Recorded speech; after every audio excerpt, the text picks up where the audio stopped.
Você já viu um AVC devido a um problema em uma artéria do pescoço? Pois existe, meu prezadinho, eu vou te contar nessa aula. Olá, sou Pedro Omar, enfermeiro, especialista em cardiologia pela Unifesp. Existe sim o acidente vascular cerebral devido a uma obstrução na artéria carótida. Lembra lá das carótidas, prezadinhos? As carótidas, carótida comum, né? As carótidas, junto com as artérias vertebrais, são as responsáveis por levar o sangue para o nosso cérebro, para o nosso encéfalo. As artérias vertebrais e as carótidas, as 4. Beleza, prezadinhos? Então, existe sim, o cara tem um AVC devido a um problema na carótida, porque o cara tem lá placas de gordura nas carótidas. Vamos falar placa de gordura, né, prezadinho? O povão, o coloquial, se fala placa de gordura. Aqui a gente fala que ele tem as famosas placas de ateroma. Então o indivíduo tem placas de ateroma nas artérias carótidas, certo, prezado? Placa de ateroma, ela vem em decorrência de uma doença chamada aterosclerose. Então o cara tá lá com dislipidemia, o LDL colesterol está nas nuvens, triglicérides nas alturas, o HDL, que é o colesterol bom, está baixo. Então esse cara vai se formando, nesse cara vão se formando ali placas de ateroma que vão obstruindo a passagem do sangue. Falando tecnicamente, obstruindo a luz do vaso, certo, pesadinhos? E aí, deixa eu te contar, essa aterosclerose se manifesta em qualquer vaso. Então você tem lá doença aterosclerótica, você pode ter essas placas nas artérias cerebrais, que causam AVC. Essas placas podem surgir, pesadinhos, lá nas artérias das pernas, causando lá insuficiência arterial. Podem surgir, evidentemente, no coração, causando um infarto. E podem também surgir nas artérias carótidas. Então formam-se placas lá nas artérias carótidas. E essas placas, prezadinhos, vão causando uma diminuição do fluxo sanguíneo. O sangue vai passando ali naquela artéria estreita, vai chegando menos oxigênio no cérebro.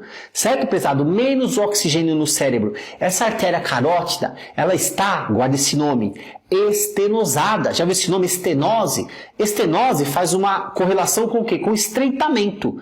Estenose de estreitamento. O sangue está passando ali, ó, estreitinho pelaquela artéria carótida. Beleza, prezadinhos? E aí vai chegar menos oxigênio no cérebro. Vai chegar menos sangue no cérebro. E aí que a gente fala a palavra isquemia.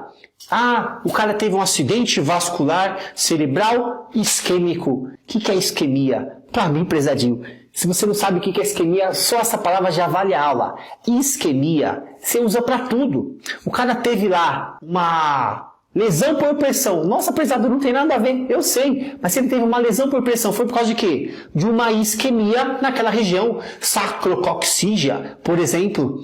Por quê? Isque, é do grego essa palavra, tá, prezadinho? Ó, momento cultural. Isque é restrição.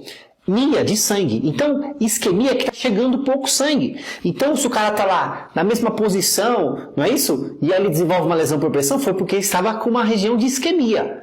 Certo, pesadinho? Foi feita uma contenção mecânica, o cara chegou num surto psicótico, chutando todo mundo, batendo em todo mundo, fizeram uma contenção mecânica nele, só que prenderam a mão do cara errado, pesadinhos, não colocaram nenhuma proteção, e aí garroteou aqui, ele perde a mão. Uma isquemia. Entende, prezadinhos? Isquemia coronariana, quando o cara tem infarto, guarde a palavra isquemia. Beleza? Então, tô te falando que aqui na carótida, essa carótida com 60, 70, 80% de obstrução por essa placa, é evidente que você vai ter uma isquemia cerebral. Vai chegar menos oxigênio no cérebro.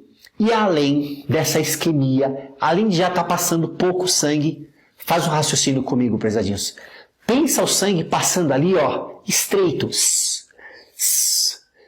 estreitinho naquela placa. Ele pode desprender pequenos pedaços daquela placa. Quando desprende aquele pedacinho, o que ele faz? Sobe e obstrui os vasos cerebrais, certo? Então ele faz uma isquemia devido ao êmbolo daquela placa que desprendeu lá da carótida. Olha que palavra interessante. Êmbolo. Você já sabe que êmbolo é todo o material livre na corrente sanguínea. Se sai lá um trombo lá da coxa e vai para o pulmão, tromboembolia pulmonar. Aqui eu estou te falando que esse pedacinho da placa de ateroma que desprendeu do pescoço aqui do cara, da carótida, e foi para o cérebro, é o quê? Uma embolia. Certo, pesadinhos? O cara fez uma embolia. Deixa eu te contar. Como é que o médico vai saber se o cara está lá com 60, 70, 80, 90% de obstrução da carótida? Então, como é que dá para saber exatamente?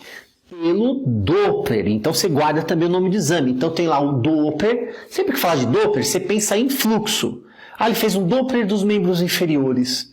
Ah, o fulano vai fazer um ecodoppler. Ecodoppler. Doppler, ele consegue ver fluxo. Doppler consegue ver fluxo. Beleza, pesadinho? Então, dependendo se esse cara está sintomático ou assintomático, a equipe médica vai pensar em uma conduta conservadora, clínica, ou uma conduta mais invasiva. Certo, pesado? O que é sintomático ou assintomático? Pensa se esse cara está com uma placa muito obstruída, 60, 70, 80%, ele pode ter síncope, né? Síncope, desmaio, rebaixa nível de consciência, vertigem, porque está chegando pouco oxigênio no cérebro. Então, se esse cara tem sintomatologias e tem grandes níveis de obstrução, vai se optar por uma intervenção mais invasiva. Ou se não, vai se optar, se o cara é assintomático, e aí foi feito lá um Doppler, viu que a placa não é tão grande assim, se opta pelo tratamento clínico, certo? O que é o tratamento clínico? Pesadinho, vamos ter que pensar em diminuir essa placa. Qual que é o medicamento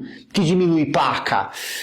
As estatinas, pesada, estatina é um dos fármacos mais tomados no mundo. Simvastatina, famosa, atorvastatina, rosuvastatina. As estatinas, além de diminuírem lá as placas, ela diminui o quê? Os níveis lipídicos. Ela controla lá o LDL, controla lá o triglicéride, certo, pesadinhos? O HDL tem que ser que tá bom, né? Que é a gordura boa, certo, pesadinhos? Então o tratamento clínico vai entrar estatina.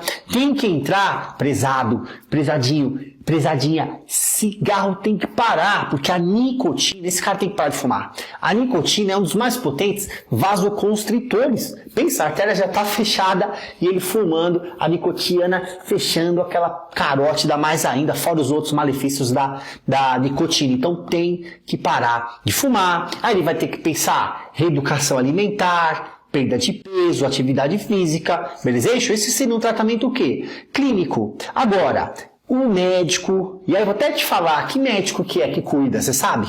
Vamos ver se você sabe que médico.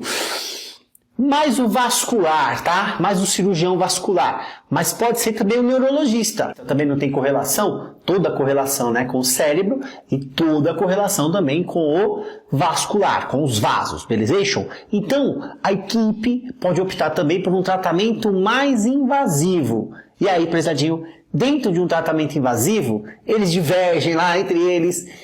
Duas possibilidades. Pode-se pensar em um tratamento que é a angioplastia com stent. Lembra lá do stent, também feito no coração? Então o médico vai lá, pulsiona lá a artéria femoral e aí introduz um catéter que é balonado na ponta e aí na sua extremidade ele tem um stent, ele usa lá aquele fluoroscópio, tá certo? Através do fluoroscópio o médico visualiza e ele vai lá, chega lá na artéria carótida, insufla o balão, abre aquela artéria e deixa ali um stent. Essa é uma das possibilidades. Pode-se também optar por uma cirurgia aberta. E aí, prezadinhos, é isso mesmo, cirurgia aberta. O médico vai lá, tem que fazer um corte no pescoço, olha lá essa imagem, olha lá que bonita. A imagem, né, bonito de se ver. Você vê lá, ó, olha essa primeira imagem, olha a artéria fechada, tá vendo, ó, na bifurcação ali, ó, cheio de placas, e aí na segunda imagem você vê ele tirando a placa e depois faz ali uma sutura. A gente fala que é uma cirurgia aberta. Então, reiterando, dentro de um tratamento clínico, tá? Então são só medicamentos, mudanças de estilo de vida, beleza? Dentro de um tratamento invasivo, pode-se pensar em cirurgia ou angioplastia com colocação de stent na carótida. Certo, meus prezadinhos? Isso é só um pedacinho da aula completa de AVC que vem pela frente aí. Tamo junto, vamos nos falando. Um forte abraço, até o próximo vídeo.